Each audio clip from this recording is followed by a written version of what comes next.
Hervé Moukouri, bonjour. Bonjour Steve. Comment allez-vous? Assez bien, merci.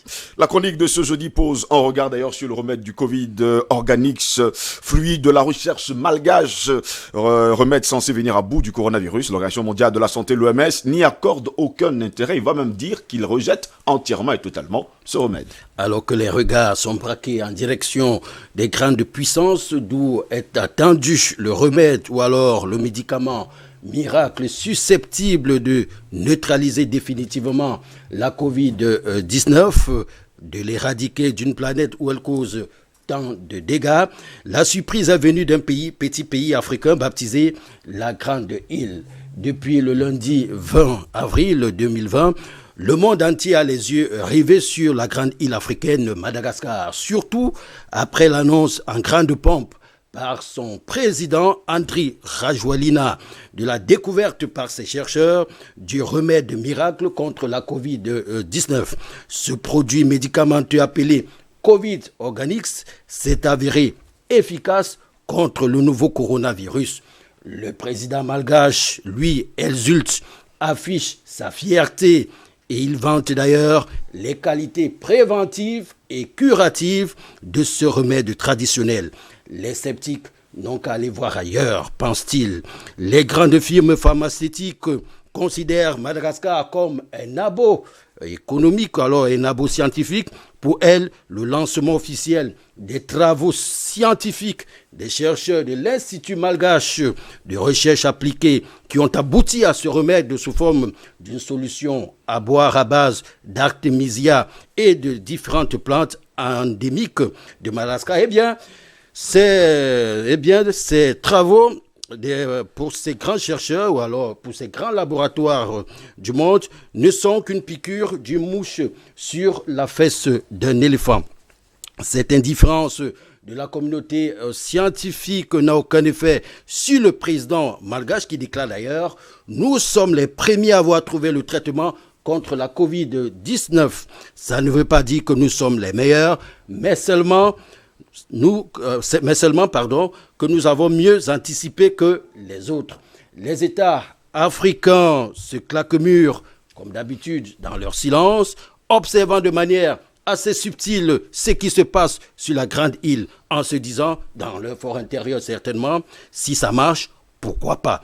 Pendant ce temps, les filles et fils du continent applaudissent à tout rompre l'exploit malgache, se bombent le torse et pensent que pour une fois, on va démontrer aux yeux du monde que l'heure d'une Afrique émergente, créatrice a sonné. Mais c'était sans compter sur les décideurs de ce monde. En premier plan, l'Organisation mondiale de la santé qui émet des réserves sur la Covid Organix de Madagascar. Pour cette organisation qui n'est pas exempte de reproches dans la gestion de la crise sanitaire actuelle, je confère à Donald Trump, aucune plante médicale n'a encore fait ses preuves et surtout de son efficacité concernant la lutte contre la Covid-19. L'Organisation mondiale de la santé affirme qu'elle encourage et soutient au niveau africain ces recherches faites vers l'utilisation des plantes médicales ou alors des plantes médicinales. Bon, l'OMS ne s'est toujours pas prononcée en faveur de la chloroquine, alors que plusieurs pays dans le monde, y compris en Afrique, l'ont adopté pour le traitement contre la maladie à coronavirus. L'OMS ne s'est pas aussi prononcée sur l'apivirine du professeur Valentin Angon qui continue à affirmer que son produit est efficace contre le coronavirus. L'OMS met des réserves sur le remède traditionnel à base de plantes de Madagascar. Loin d'être un chercheur, encore moins un scientifique avéré, je me pose et je m'interroge pourquoi l'OMS ne prend pas tous ces résultats pour vérifier, n'est-ce pas, elle-même, dans ses laboratoires, l'efficacité de toutes ces recherches. En fait, cette attitude donne raison à beaucoup de personnes qui pensent que cet organisme est vraiment à la solde des grandes firmes ou alors des grands laboratoires. L'exemple patent et tangible est ce qui s'est passé en République démocratique du Congo avec le virus Ebola. On en sait peut-être quelque chose pour certains. On en sait pas mal de choses d'ailleurs sur ce sujet du virus Ebola du côté de la République démocratique du Congo. Jusqu'à peu de compter, vous avez vraiment interrogé dans votre chronique pas mal d'interrogations d'ailleurs qui nous font d'ailleurs comprendre qu'à un moment donné l'OMS est du côté des plus forts et surtout des industries pharmaceutiques et sans oublier les grandes firmes pharmaceutiques. Ça commence à sauter à l'œil. On a vu le cas en RDC par rapport au vaccin. N'est-ce pas, du virus Ebola.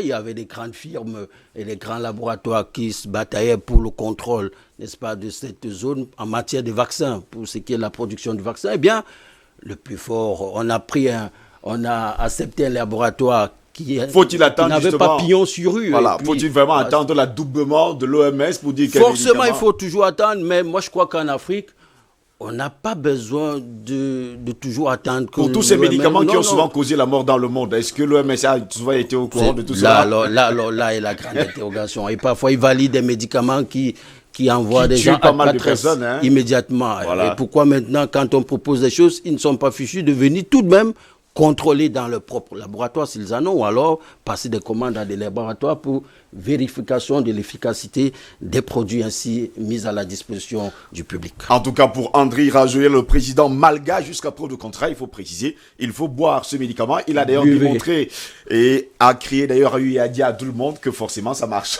Si on l'apporte ici, je boirai avec beaucoup de plaisir. Avec délectation d'ailleurs.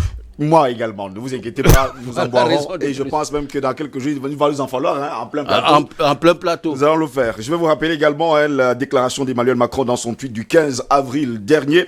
L'Afrique dispose des chercheurs et des scientifiques parmi les plus réputés au monde dans la lutte contre les pandémies. Les solutions élaborées en Afrique vont aider le monde entier à vaincre le Covid-19. Pourtant, les solutions, on en voit tous les jours. Pourtant, la déclaration de Macron date du 15 avril dernier. Et elle est pertinente. Très pertinent. Voilà. Et en tout cas, je vais vous dire merci à Hervé Mokouri d'avoir été des nôtres ce matin pour votre chronique, en espérant vous retrouver demain en grande forme, puisque c'est le dernier jour de DBS Matin, le vendredi. Et le vendredi, tout est permis.